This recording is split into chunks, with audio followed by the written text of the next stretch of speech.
Oh ini. Udah keluar. Bismillahirrahmanirrahim. Assalamualaikum warahmatullahi wabarakatuh.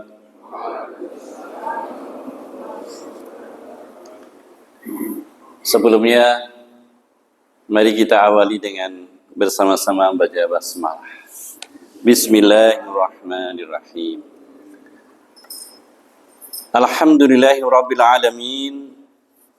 Alhamdulillahilladzi arsala rasulahu bil huda wa dinil haqq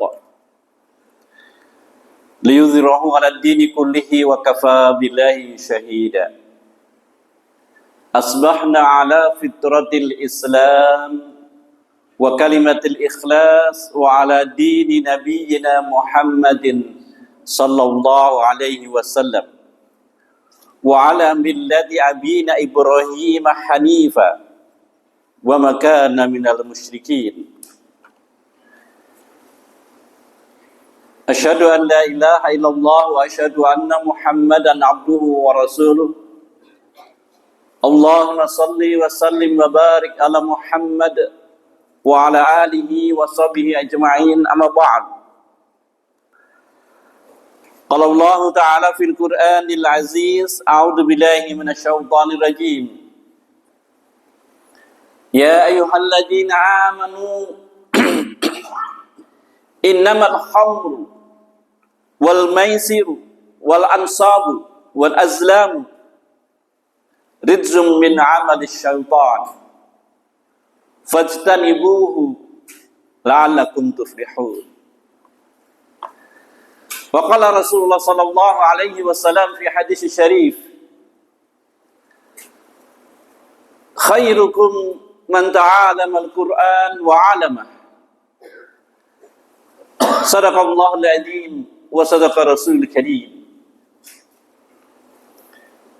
Jamaah rahimakumullah, alhamdulillah, bagi hari ini kita masih diberi bukti oleh Allah bahwa kita adalah orang-orang yang dipilih oleh Allah untuk senantiasa ada dalam derajat iman. Sebab lebih banyak orang yang saat ini, detik ini, mereka masih menikmati nikmatnya dunia dengan terlelap. Tidak Allah berikan padanya hidayah pagi. Gimana betul? Artinya jamaah yang dimuliakan oleh Allah, ketika kita dibangunkan oleh Allah, maka sesungguhnya kita dipilih oleh Allah untuk merasakan nikmatnya subuh, fajar, nikmatul fajar. Dan tidak semua orang, bahkan lebih banyak orang tidak mendapatkannya itu. Artinya kita dipilih oleh Allah bahwa kita adalah hambanya yang mampu bersyukur kepada Allah. Semoga syukur ini menjadi nikmat yang senantiasa kita pelihara, kita jaga, bahkan kita tingkatkan. Karena sesungguhnya orang yang bersyukur itu adalah hanya orang-orang yang beriman. Dan semoga kita semua termasuk di dalamnya hingga akhir kehidupan kita, insya Allah. Jamaah yang dimuliakan oleh Allah, tema yang disampaikan kepada panitia pagi hari ini adalah kita berbicara tentang khamr. Ma makna khamr? Apa itu khamr? Di masyarakat kita kebanyakan memahami khamr itu adalah minuman keras. Kenapa nggih? Namanya saja minuman keras. Jadi hanya berupa minuman. Niki keras betul. Dibuktikan nggih. Bismillahirrahmanirrahim.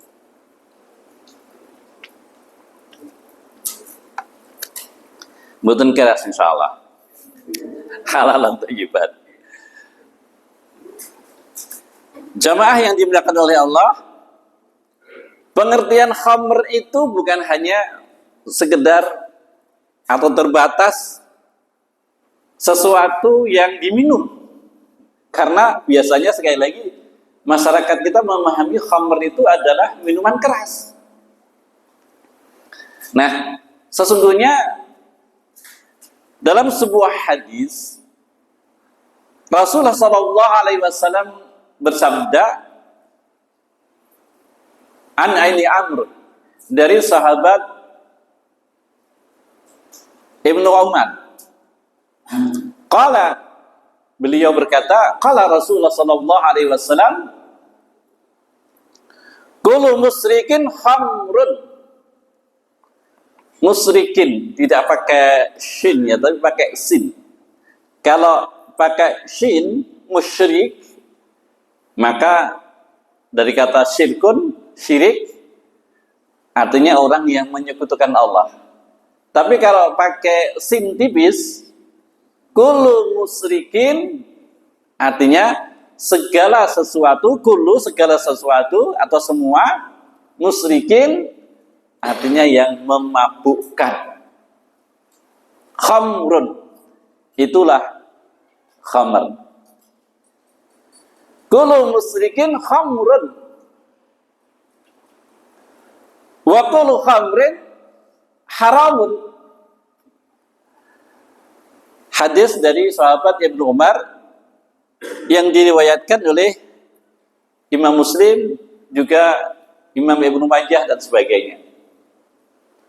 Jadi di sini tidak khusus hanya berupa minuman.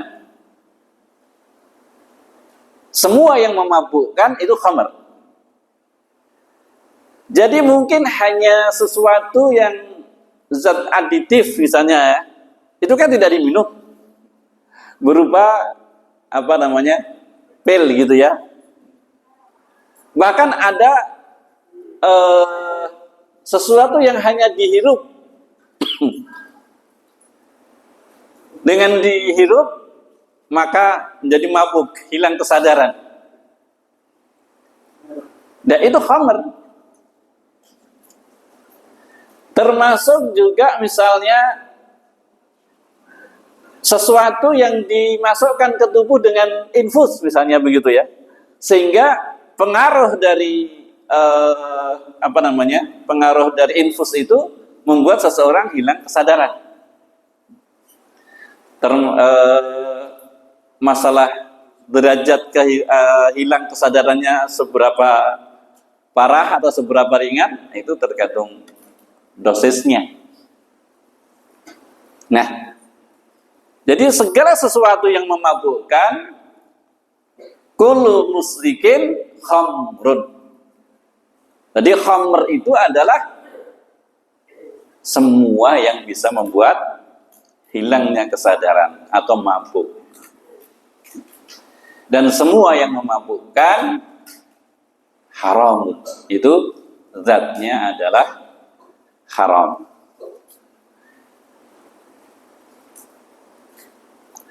Maka dari itu jamaah yang dimuliakan oleh Allah, sebagaimana dalam hadis yang lain, hadis muttafaqun alaih, Rasulullah SAW pernah ditanya tentang al-birri. Al-birri ini adalah bir'i maksudnya. Bir'i ini adalah minuman tradisional orang-orang Yaman pada zaman dahulu ketika itu. Dan kita tahu bahwa Yaman itu salah satu penghasil ataupun istilahnya ya homemade, bukan. Di Yaman itu sangat terkenal dengan madunya. Beberapa waktu kemarin anak saya yang dari Yaman pas ada membersamai syekhnya safari dakwah ke Indonesia. Nah, dia bawa oleh-oleh madu Yaman. Ada 2 jenis yang dia bawa. Saya tanya, ini harganya berapa, Le? Gitu. Itu cuma KW 2 sama KW 3 Bi. KW 2 ini berapa harganya?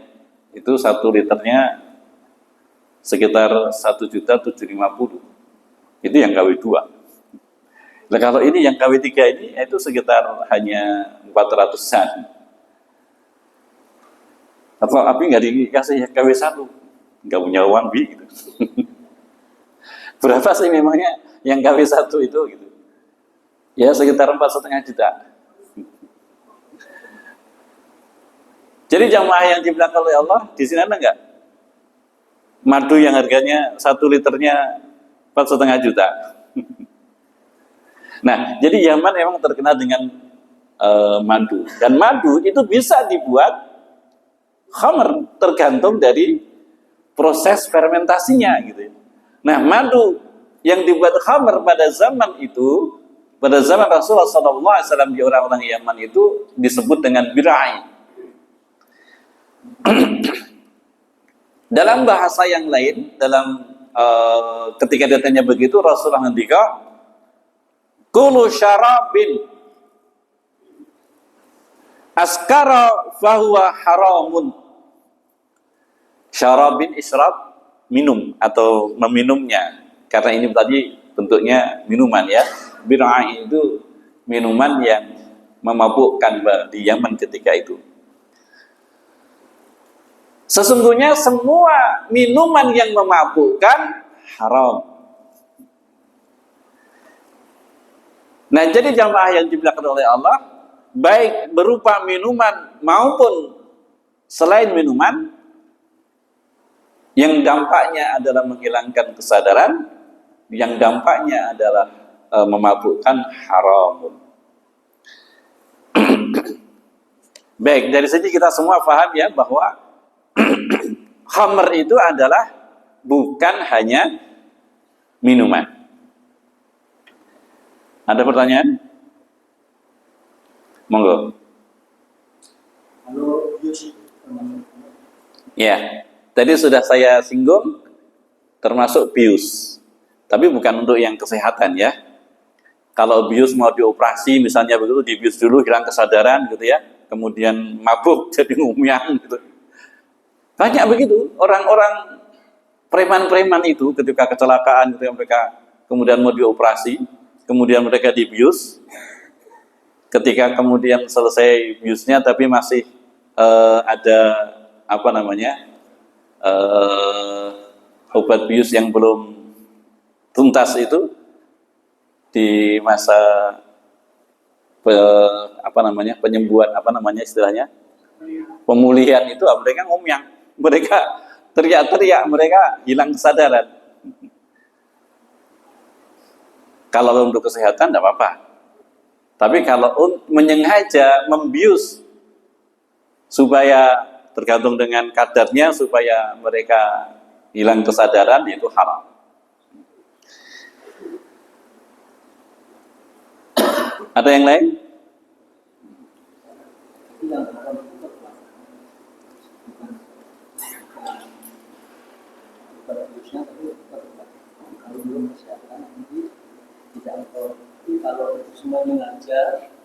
Yang pertama adalah karena niatnya. Ya. Karena niatnya. Ketika ada niat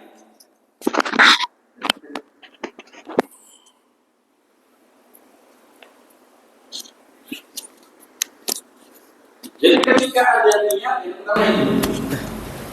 Yang kedua adalah ketika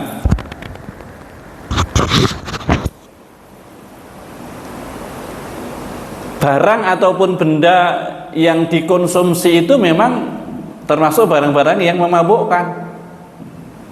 Ya tentunya ada niat. Nggak usah repot-repot. Kalau orang Jawa cari kecubung, ya misalnya begitu ya.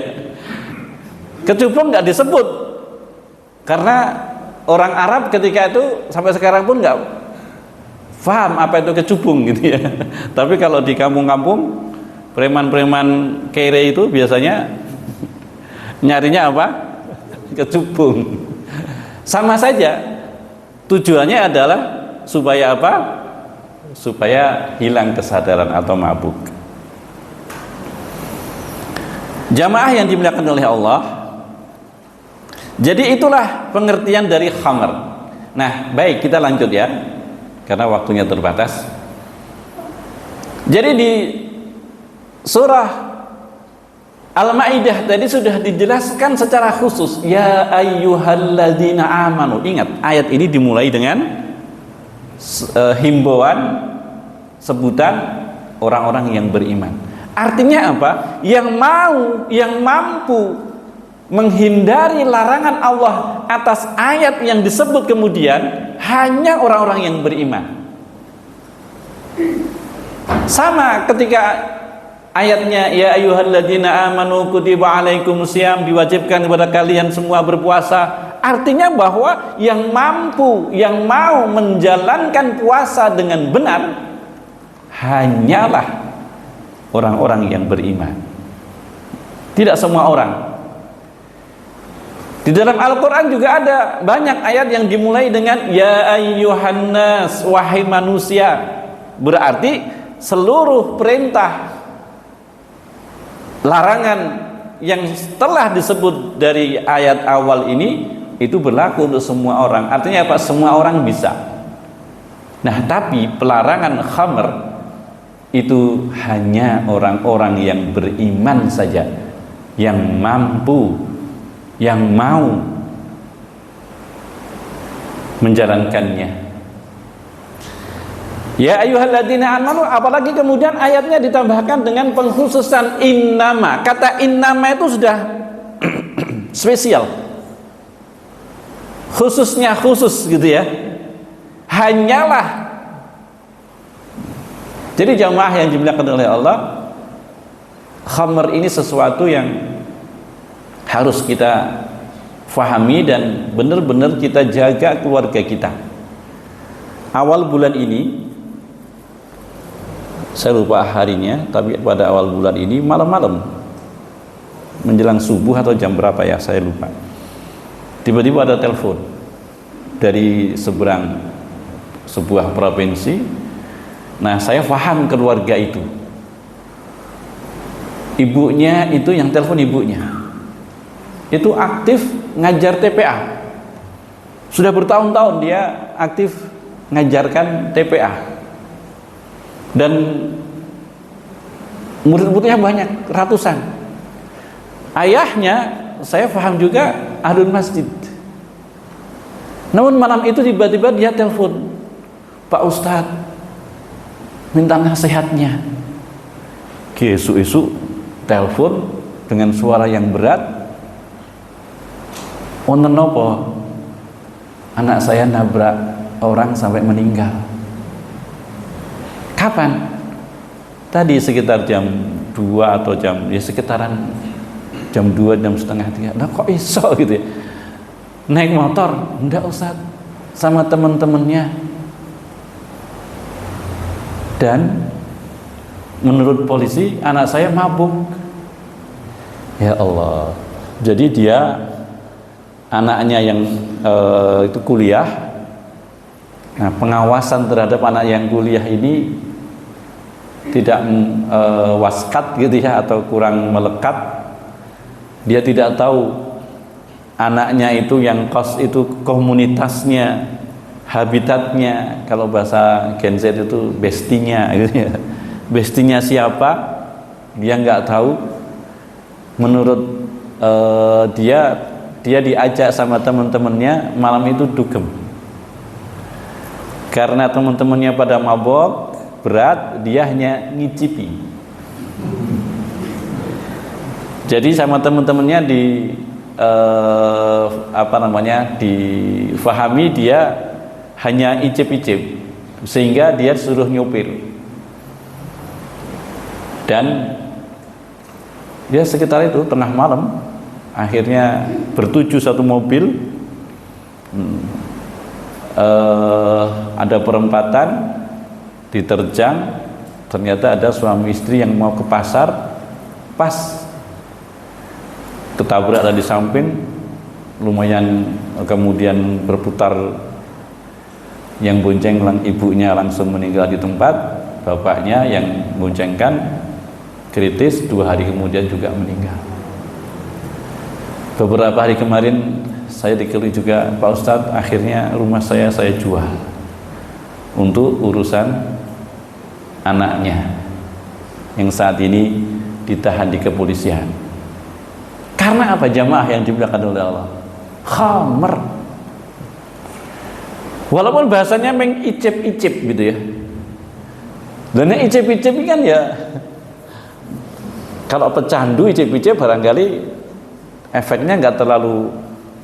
Tapi kalau orang baru icip-icip efeknya parah gitu. Padahal bu icip-icip atau acap-acap gitu ya. Nah icip-icip itu sih deh, nah acap-acap itu kayak gitu ya, podo wae.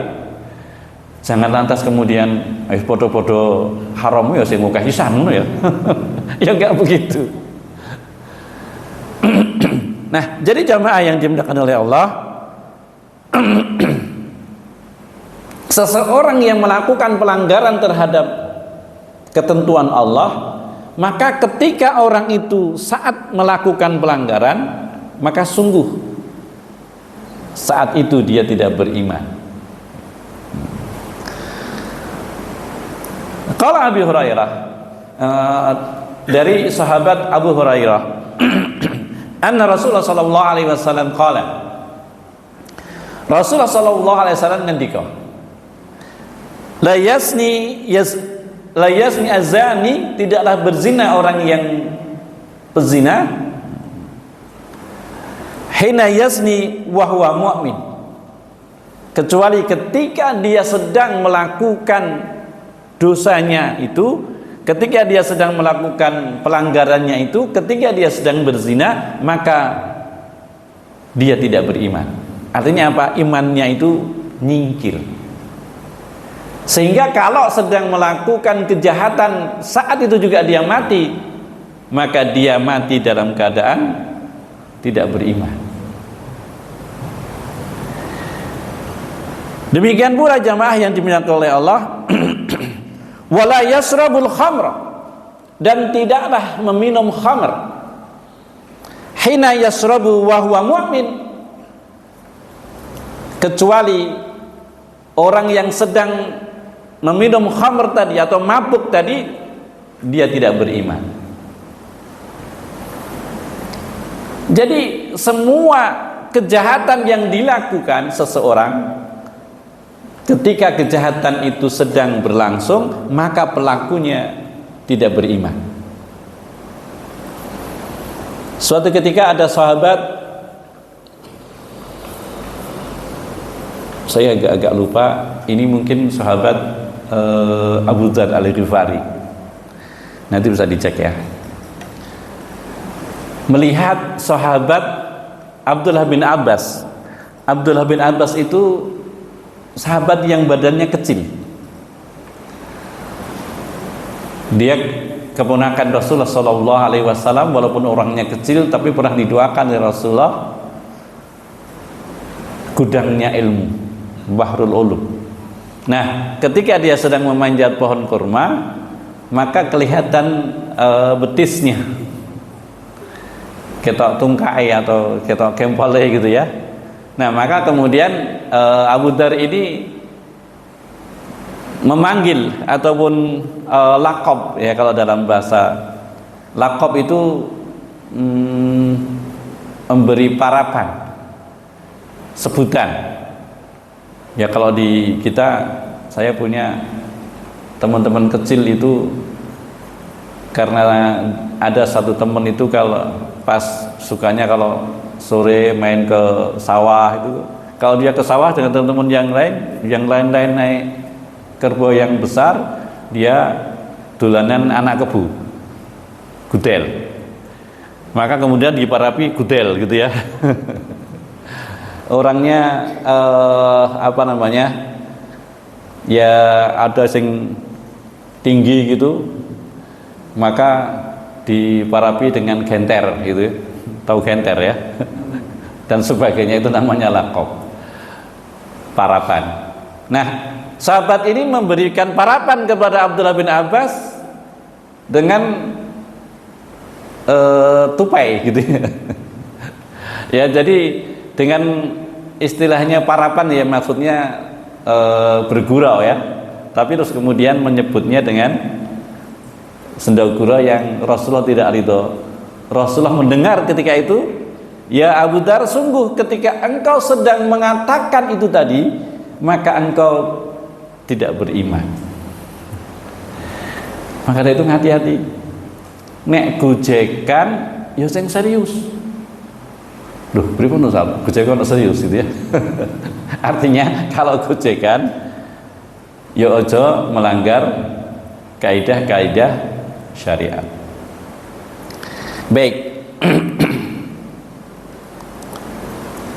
Jamaah yang dimuliakan oleh Allah, ada hal yang lebih mengerikan lagi dengan khamr itu. An Abdullah ibnu Amr, dari sahabat Abdullah bin Amr, anna Nabi sallallahu alaihi wasallam, sesungguhnya Rasulullah sallallahu alaihi wasallam berkata, al-khamru ummul khaba'is. Khamr itu sesuatu yang memabukkan tadi. Ummu, apa ummu? Induk. Khaba'is, segala keburukan. Jadi barang siapa meminum khamr, maka dia sudah masuk ke dalam induk segala keburukan. Sehingga dampaknya apa? Pasti. Apapun yang dia lakukan, ngomong, ya ngomongnya sing haram. Berbuat, ya berbuat yang haram. Berkata, melihat, mendengar, dan sebagainya. Dan jamaah yang dimuliakan oleh Allah, ngeri sekali ini. Dikatakan faman syaribaha, dan barang siapa meminumnya, lam tuqbal salatuhu arba'ina yauman. Lam tuqbal, sekali-kali tidak diterima, salatuhu, salatnya, ibadahnya. Berapa lama? Arba'ina yauman, 40 hari. Bayangkan, menegak hanya beberapa menit, tetapi rentang waktu 40 hari ibadahnya tidak diterima, sedekahnya tidak diterima, amal solehnya tidak diterima. Wong sholat saja, ibadah yang paling utama, maka dipakai di sini ibadah yang paling utama, yang paling utama aja tidak diterima.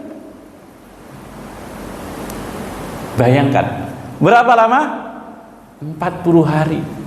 Jadi khamr yang masuk ke dalam jasadnya, kira-kira netralisirnya itu butuh waktu 40 hari. Fa'in mata, dan apabila dia mati, wahya fi batnihi, dan di dalam fi batnihi, di dalam perutnya, di dalam tubuhnya, itu masih ada khamr tadi, rentang berapa lama? 40 hari. Mata maitan jahiliyah, maka dia mati dalam keadaan jahiliyah. Mengerikan. Maka benar-benar dijaga. Kalau panjenengan semua punya anak, dan anak panjenengan kos di luar kota, jenengan harus paham bener-bener, anakku kose nang ndi, kanca-kancane sapa, bestine sapa wae, nomor handphone ndi. Seperti kasus tadi ya, si ibu ini belum pernah ke rumah kos anaknya, tebih Ustaz, sado-adoi jek ning Jawa ya, spiro gitu ya. Nah, kalau saya mau nyebut anak saya, 1 di Yaman, 2 di Kairo, nanti duit. ya mengawalnya pasrah kepada Allah. Tapi nek sak Jawa ya, sak suwe-suwene, sak ado-adoe masih kejangkau. Jadi jamaah yang dibelakang Allah, nek orang ngono jenengan kudu ngerti, besti ini anak-anakku sopo wae. Jadi kalau kita harus rajin tanya ke anak kita gitu ya, sekedar WA apa sih repotnya, piye le, piye nduk, kabare sok iki, kok sampai sehari 2 hari tidak dibaca gitu ya. Nah, hubungi temennya. Dan orang ngerti nomor temennya, tidak tahu besti-bestinya, nah repot kita. Kalau kemudian sampai terseret dalam pergaulan yang di luar kendali, sampai kemudian tadi anaknya dugem, dan ketika dugem dibujui sama teman-temannya, akhirnya dia mengicip-icip, bodoh wae.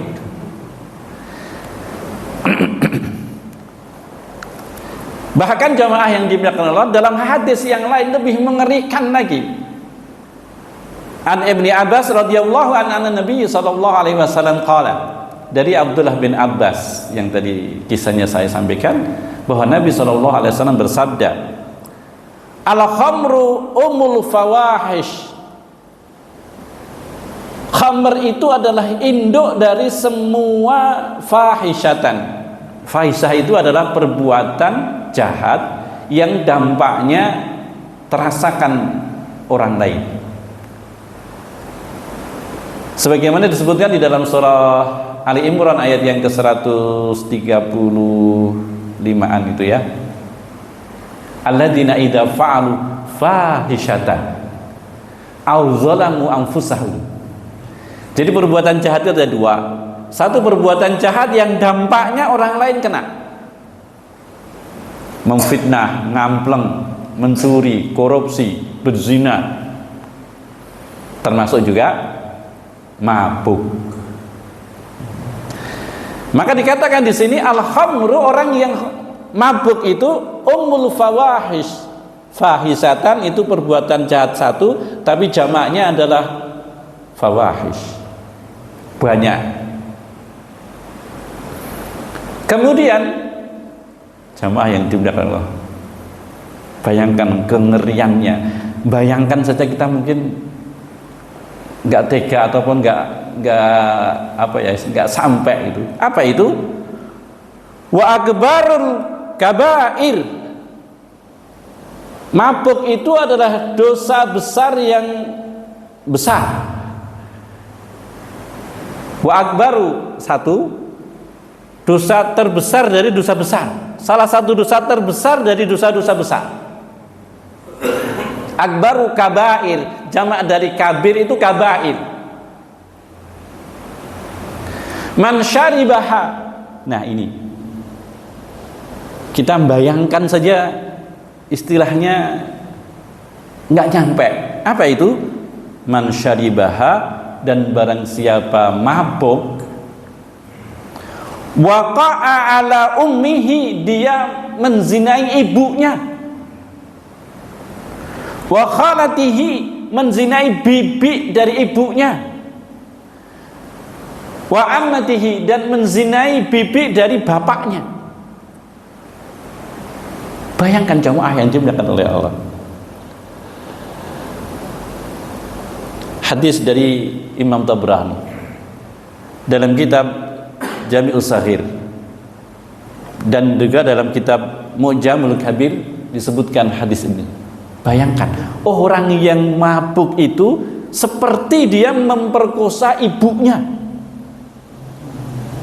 seperti dia memperkosa bibi dari jalur ibunya, seperti dia memperkosa bibi dari jalur bapaknya. Bayangkan, kita bayangkan saja nggak nyampe ya. Dan itulah Rasulullah membuat perumpamaan-perumpamaan yang sedemikian mengerikan. Nah maka dari itu jamaah yang dibilang oleh Allah, Harus benar-benar kita waspada terhadap hal yang demikian.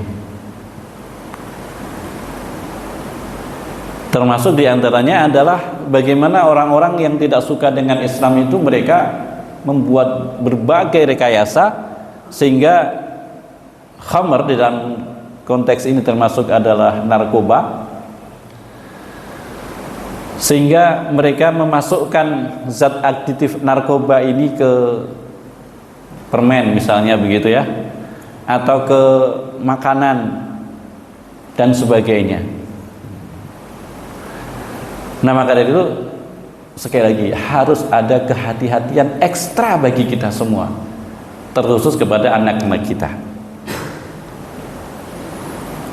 Di dalam hadis yang lain Rasulullah SAW ngendika an Abi Hurairah, dari sahabat Abu Hurairah.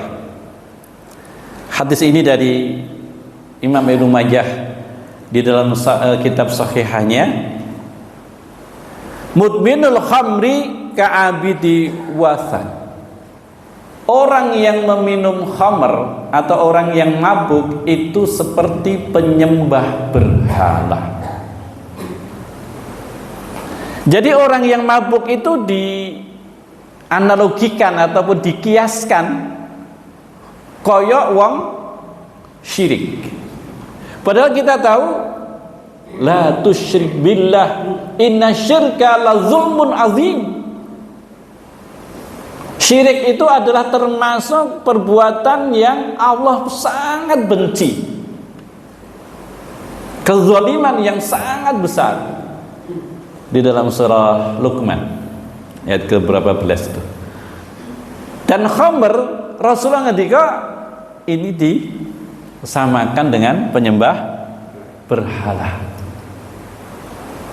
Masya Allah, sedemikian mengerikannya. Bahkan dikatakan dalam sebuah hadis yang lain, an Abi Darda, dari sahabat Abu Darda radhiyallahu an, ani Nabi sallallahu alaihi wasallam, la yadkhulul jannata mudminu khamrin. Hadis riwayat Ibnu Majah di dalam kitab sahihahnya. La yadkhulul jannah, tidak akan masuk surga. Siapa itu? Orang yang mabuk. Jamaah yang dimuliakan oleh Allah, inilah yang harus senantiasa kita perhatikan supaya benar-benar hal ini difahami oleh seluruh masyarakat kita. Karena pemahaman terhadap ini masih hanya segelintir saja di antaranya kita semua. Suatu ketika saya pernah mau mengisi kajian Ahad pagi di suatu tempat, nggak jauh dari sini, tapi sudah lama ya. Saya masuk di Gentan itu tahun 94, jadi baru 31 tahun ya. Ketika sini masih berupa kebun-kebun tebu. Nah, suatu ketika sekitar tahun 9 berapa, sebelum tahun 2000, Ramadan padahal itu, ketika saya masuk ke daerah itu, di pinggir jalan gini, ini rumah, mau masuk itu perempatan, di situ ada pos kamling. Ramadan hari Ahad, saya masuk ke kampung itu untuk ngisi Ahad pagi. Saya jumpai ya jam-jam sekitar segini, anak-anak mereka pada keretaan di pinggir jalan itu, botol-botol minuman keras masih berserakan di sekelilingnya. Itu Ramadan. Jadi jamaah yang dimuliakan oleh Allah, berhati-hati kita terhadap hal ini. Yang pertama, jaga diri kita dan keluarga kita. Kemudian masyarakat kita. Terakhir, jamaah yang dimuliakan oleh Allah, atau sebelumnya ada pertanyaan?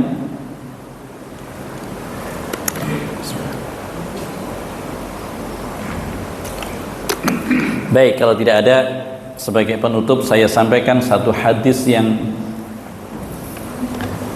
juga membayangkan saja sedemikian berat tentang khamr ini. Ada Ibnu Umar dari sahabat Abdullah bin Umar. Abdullah bin Umar adalah anaknya Umar ibn Khattab. Dia mengatakan, qala Rasulullah sallallahu alaihi wasallam. Ngendika Rasulullah sallallahu alaihi wasallam, lu'inatil khamru, dilaknat khamr itu ala asyrati aujah. Dilaknat khamr itu lewat 10 aspek. Nah, mari kita bayangkan 10 aspek ini apa saja. Termasuk mungkin sesuatu yang tidak pernah kita bayangkan, dan itu dilaknat. Yang pertama, bi'ainiha, zatnya, khamrnya dilaknat. Artinya apa? Khamrnya itu najis,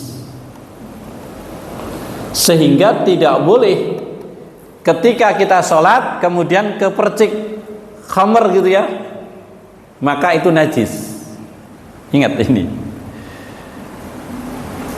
Jadi seseorang yang bajunya atau kulitnya tersiram khamr, maka itu najis, dilaknat barang itu.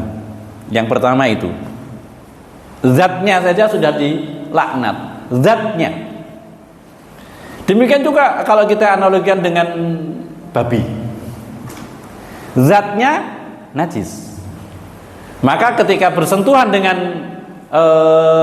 hal yang najis berarti batal wudunya. Yang pertama adalah zatnya. Wa ashiriha, orang yang memerasnya, artinya pembuatnya ya, orang yang membuatnya. Wah, kula namung ndamel Ustaz, mboten minum. Kepada wae dilaknat itu. Wa mu'tasyiriha, dan orang yang meminta untuk diperaskan, berarti bosnya atau pabriknya gitu ya. Jadi pemilik usahanya. Kemudian yang keempat, wa ba'iha, orang yang menjualnya. Kulo namung ngedol kan. Lah niku sing sami tenggek kula niku nyuwun ngaten nggih, kula sediake gitu ya. Kula mboten mabuk. Sama orang yang menjualnya. Wa mubta'iha, orang yang membelinya. Kula namung nukokke. Padha wae. Kemudian yang keenam, wa hamiliha, orang yang membawakannya. Jadi teman-temannya pada mabuk, kemudian wis tak gawake gitu. Orang yang membawakannya juga dilaknat. Kemudian yang ketujuh, wal mahmulati ilaihi, orang yang meminta diangkutkan, orang yang meminta tolong untuk dibawakan. Jadi siapapun itu, penjualnya ataupun bosnya gitu ya, kemudian ini ART-nya di situ gitu ya, kemudian merintah berat ini goworono leboke apa, dibawa ke mobil itu misalnya begitu, nggawak ketok dilaknat itu. Kemudian yang kedelapan, wa akili samaniha, orang yang memakan harganya, artinya menikmati jual beli itu atau menikmati produksi itu, walaupun dia tidak meminum. Bapaknya jadi apa namanya, calo itu ya, Terus kemudian untuk tadi kita tidak minum, sama saja. Orang yang menikmati harganya, menikmati duitnya, mbuh saka ngendi duitnya kuwi mau. Ada ART kerja neng toko, yang toko itu, warung itu ngejual khamr. Ini ART di situ. Nah, terus kemudian ya dia bulanan kita duit. Nah, termasuk duit sing dikaiki ning anake. Kemudian yang ke-9, wasyaribiha, dan orang yang meminumnya sendiri. Dan yang ke-10, jamaah yang dibilang oleh Allah, termasuk wasaqiha, pelayannya. 10 aspek dilaknat semua. Dan hadisnya sahih, dalam Sahih Ibnu Majah disebutkan hal-hal yang seperti itu. Bayangkan jamaah yang dibilang. Dari 10 ini kira-kira mana yang selamat, yang berkaitan dengan khamr? Enggak ada. Enggak ada. Semuanya kena laknat. Jadi selama ini barangkali masih ada pemahaman di kita bahwa yang dilaknat, yang dosa itu sing ngombe tok. Gini apa nggih? Hanya yang minum saja. Padahal 10 aspek itu dilaknat semuanya. Bahkan bukan orang yang minum, ming sekedar ngancani. Ming sekedar ngancani itu, ngancani duduk, dia nggak minum, saya nggak minum sama sekali Ustaz. Nah kamu dugem ngapain? Itu kan besti saya. Tiba-tiba dia, ya karena dia yang goncengkan saya, malam itu kok mampir ke kafe gitu ya, dan dia pesan khamar gitu ya. Apa doae? Ngancani wong mabuk, walaupun dia tidak mabuk, dilaknat. Sedemikian mengerikannya tentang khamar. Lanjut apa lanjut? Tapi saya lihat sudah pada gelisah ini ya. Sudah jam hampir setengah 6. Monggo. Nggih. Kadang-kadang kalau kita makan Ya. kemudian kita itu tidak tersadar kita tertidur sehingga menonton untuk termasuk dalam itu. Nggak mabuk nggak? Nah, kita kan tidak sadar dalam artinya karena Ya. Jadi semua amalan itu yang pertama dilihat dari niatnya. Podo-podo mangan tapi dia mangan tapi niate ben mabuk, sehingga makannya banyak. Padahal dia tahu bahwa dia termasuk rentan terhadap zat dari tape itu misalnya. Karena apa? Karena ada niat. Termasuk duren. Ya. Ada orang-orang yang memang peka terhadap duren. Kalau saya termasuk pekok terhadap duren. Jadi duren siji lanjut ya. Tapi ada orang duren itu mambu saja dia sudah keliengan. Anak saya juga begitu. Anak saya itu ada yang mania duren, ada yang bau saja. Begitu masuk rumah langsung dia tutup lagi karena apa? Sudah bau duren. Ada orang yang mabuk karena apa? Karena mencium baunya. Nah, kalau dia kemudian yang pertama tadi menyengaja untuk itu, ya masuk dalam kategori. Sehingga yang pertama dilihat adalah niatnya dulu. Ada lagi yang lain? apa tadi yang disebutkan yang terkena percikan zat khamr itu dalam rangkaian produksi atau gimana Ustaz? Ya. Seperti parfum gitu kan terkena. Ya, paham. Nggih. Jadi itu bukan hadis tadi gitu ya, tapi menganalogikan bahwa segala sesuatu yang najis itu membatalkan. Nah, termasuk diantaranya khamr itu kan najis. Jadi bagaimana dengan parfum yang ada alkoholnya. Ini ada ikhtilaful ulama.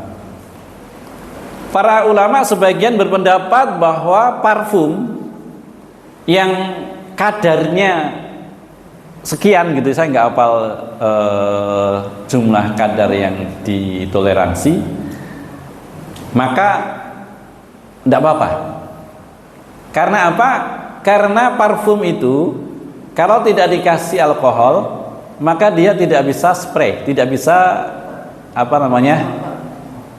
diuapkan gitu ya. Nah, jadi harus ditambahkan dengan alkohol dengan kadar tertentu.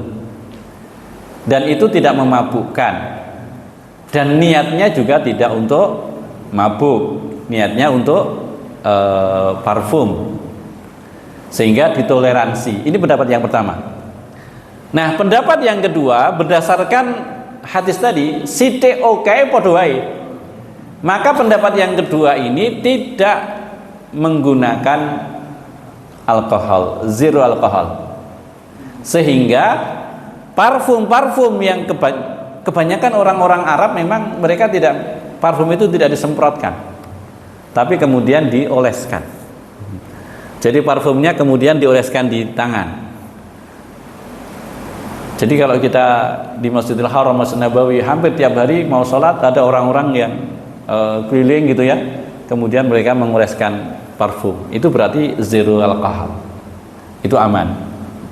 Nah, kembali kaitan dengan itu, niatnya ya tidak untuk mabuk. Masa pakai parfum kemudian mabuk gitu ya. Nah, khilaful ulama. Ada yang lain lagi?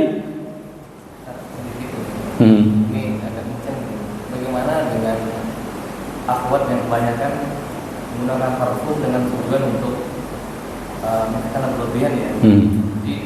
Jadi orang tertarik ya. Jadi udah 2 meter jalan naik motor tuh masih kecium kita. Masih kecium, iya. Nah, Iya. dengan niatnya biar gimana ya? Ya, satu mungkin dia tidak paham tentang hukum, ya.